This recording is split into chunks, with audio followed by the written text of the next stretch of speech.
اب جو حدیث بتانے لگا ہوں اس کو سوچو بھی تو سمجھ میں نہیں آئے گی. ایسے میرے رب کا عرش کھلے گا اور اللہ مسکراتا ہوا اپنے خوبصورت چہرے کے ساتھ سامنے آئے گا اور کہے گا سلام قولا من رب الرحیم. میرے بندے بندیو، آج تمہارا رب تمہیں سلام پیش کرتا ہے، تمہارا رب تمہیں سلام پیش کرتا ہے.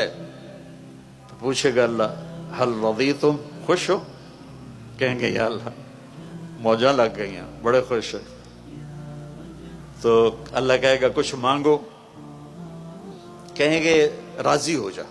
وہ کہے گا راضی ہوں تو یہاں بٹھایا، نہیں تو تھے نا تنو کھلے مار رہے ہوں دوزخ وچ. میں راضی ہوں، کچھ مانگو.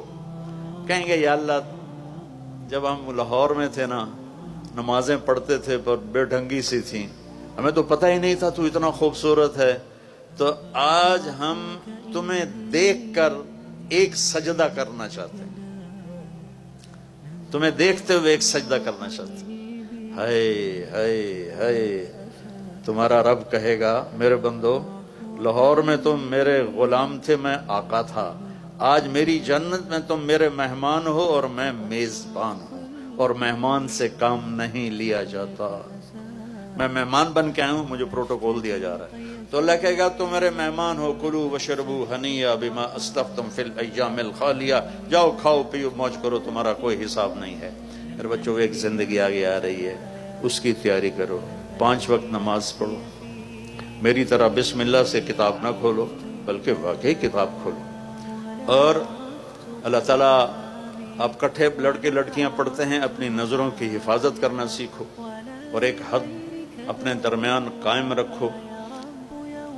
اور جو اللہ نے ایک تعلق بنایا ہے شرعاً نکاح کا اپنے والدین کی مرضی کے ساتھ، ان کی دعائیں لے کر یہ قدم اٹھاؤ. ایسے دلیر نہ ہو جاؤ کہ بس میری پسند ہے، میں نے شادی کرنی ہے، نہیں تو میں کورٹ میرج کر لوں گا. بے برکت ہوتی ہیں وہ زندگیاں جن کے ساتھ ماں باپ کی دعائیں نہیں ہوتی. ناکام ہوتی ہیں وہ زندگیاں جو ماں باپ کی دعا نہیں لے سکتا. اپنے استادوں کا ادب کرو، جن سے پڑھتے ہو وہ تمہاری زندگی بھر کے تمہارے آقا ہیں. حضرت مولا علی کا فرمان ہے کہ جو مجھے ایک حرف پڑھا دے میں اس کا غلام ہوں، جہاں چاہے بیچ دے، جہاں چاہے بیچ دے. اور یہ تبلیغ کا خوبصورت کام ہے.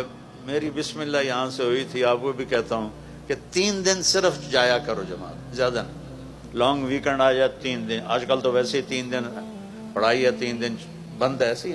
تو آپ لوگ 3 دن جماعت میں جایا کرو. جو نمازیں قضا ہوگی اس پہ توبہ کر لو، اور آج کے بعد یا اللہ نہیں چھوڑوں گا، اور پڑھنا شروع کر دو. اللہ تعالیٰ کوئی باریک حساب تو لیتا نہیں، اگر وہ باریک حساب لے پھر تو کوئی بھی نہیں بخشا جائے گا.